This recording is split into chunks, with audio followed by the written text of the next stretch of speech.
নমস্কার বন্ধুরা, ওয়েলকাম আমার ইউটিউব চ্যানেলে। কেমন আছো তোমরা? আশা করি নিশ্চয়ই ভালো আছো। তো আজকের ভিডিওতে আমি তোমাদের জানাবো যে আমাদের মোবাইলের স্ক্রিন অফ হয়ে যাওয়ার পরেও আমাদের ফোনের ডিসপ্লেতে আমাদের ফটো কিভাবে দেখা যাবে, তো সেই সম্বন্ধে সম্পূর্ণ তথ্য আজকের ভিডিওতে আমি তোমাদের জানাবো। তাহলে ভিডিও শুরু থেকে শেষ অবধি অবশ্যই তোমরা থাকবে, যাতে তোমাদের বুঝতে কিছু অসুবিধা না হয়।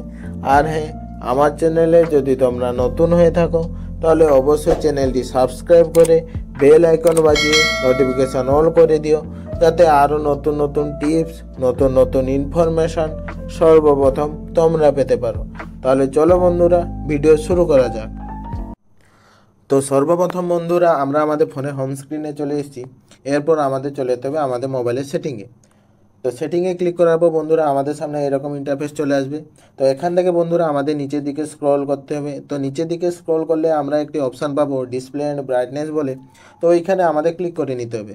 তো ওইখানে ক্লিক করলে বন্ধুরা আমাদের সামনে এরকম ইন্টারফেস চলে আসবে।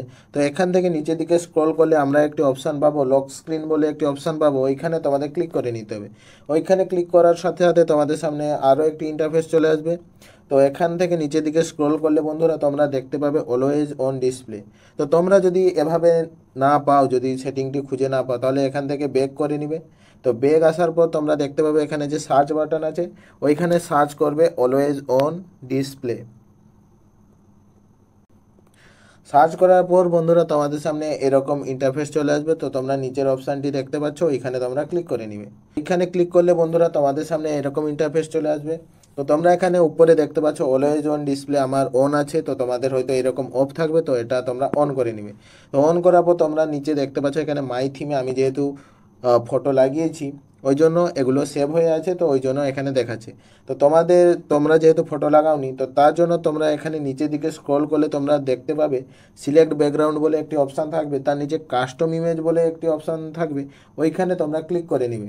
তো ওইখানে ক্লিক করলে বন্ধুরা তোমাদের সামনে এরকম ইন্টারফেস চলে আসবে। এখান থেকে যে প্লাস বা চিহ্নটি দেখতে পাচ্ছ, এইখানে ক্লিক করে নিবে। তো এইখানে ক্লিক করার সাথে সাথে তোমাদের গ্যালারিতে তোমাদের নিয়ে যাবে। তো গ্যালারি থেকে তোমাদের পছন্দের মতো তোমাদের পছন্দের যে কোনো একটি ফটো তোমরা সিলেক্ট করে নিবে। আমি এই ফটোটি সিলেক্ট করে নিলাম। সিলেক্ট করার পর এটি ক্রপ করে নিবে, তো নিজেদের মতো অ্যাডজাস্ট করে নিবে। তো অ্যাডজাস্ট করার পর তোমরা দেখতে পাচ্ছ এরকম দেখাবে। তো তোমরা এখান থেকে তোমরা এই যে নিচে দেখতে পাচ্ছ টাইম ডেটগুলি দিয়েছে, তো এগুলির কালার চেঞ্জ করতে পারো এখান থেকে। তো ফটো নিচেও আনতে পারো, এদিকে তোমরা নোটিফিকেশানগুলি যাতে না দেখা যায় এটাও সেটিং করতে পারো। তো এখানে ডাউনও করতে পারো। তো তোমরা তোমাদের মতো এখান থেকে সেটিং করে নিবে। তো তারপরে বন্ধুরা এখানে যে অ্যাপ্লাই অপশানটি আছে, ওইখানে তোমাদের ক্লিক করে নিতে হবে। হ্যাঁ বন্ধুরা, আমাদের সমস্ত কাজ শেষ, ফটো আমাদের সেট হয়ে গেছে। তো এবার আমরা চেক করে নিব যে আদৌ কি আমাদের ফটো সেট হয়েছে কিনা। তো আমরা ডাইরেক্ট ব্যাক চলে আসলাম। ব্যাক আসার পর আমরা আমাদের ফোনের স্ক্রিন অফ করে নিব। তো অফ করার সাথে সাথে কিছুক্ষণের মধ্যেই বন্ধুরা তোমরা দেখতে পাচ্ছ তোমাদের ফটো তোমাদের মোবাইলের শো করাচ্ছে, এবং তার সঙ্গে টাইম, ডেট, কোন দিন, কত পার্সেন্ট ব্যাটারিতে চার্জ আছে, সমস্ত কিছু। তো আশা করছি বন্ধুরা তোমরা সবটা বুঝতে পেরেছো। তো তোমরাও এইভাবে তোমাদের ফটো সেট করতে পারো, দেখতে আরও সুন্দর লাগবে। তো তোমাদের যদি ভিডিওটি ভালো লাগে তাহলে অবশ্যই লাইক, কমেন্ট আর শেয়ার করবে। আর হ্যাঁ, আমার চ্যানেলে যদি তোমরা নতুন হয়ে থাকো তাহলে অবশ্যই চ্যানেলটি সাবস্ক্রাইব করে বেল আইকন বাজিয়ে নোটিফিকেশান অন করে দিও, যাতে আরও নতুন নতুন টিপস, নতুন নতুন ইনফরমেশান সর্বপ্রথম তোমরা পেতে পারো। তাহলে চলো বন্ধুরা, দেখা হবে পরের ভিডিওতে। ততক্ষণ ভালো থাকো, সুস্থ থাকো।